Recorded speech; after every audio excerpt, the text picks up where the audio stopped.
how to send Solana on MoonPay. Hey everyone, welcome to the channel. In this video, we will learn how we can send Solana using MoonPay, so make sure to watch the video till the end.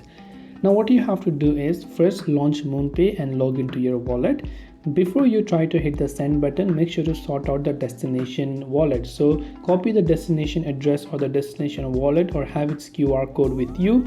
And once you have the destination wallet, now you can come to the MoonPay app, log in and go to this option from the top that says send.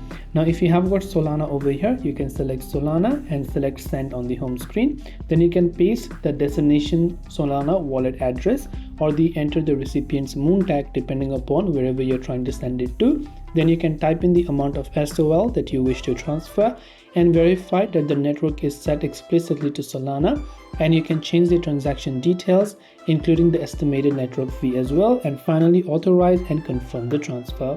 This way you can send Solana on MoonPay. Hope this video helped you out. As always, thank you for watching and see you soon in the next video.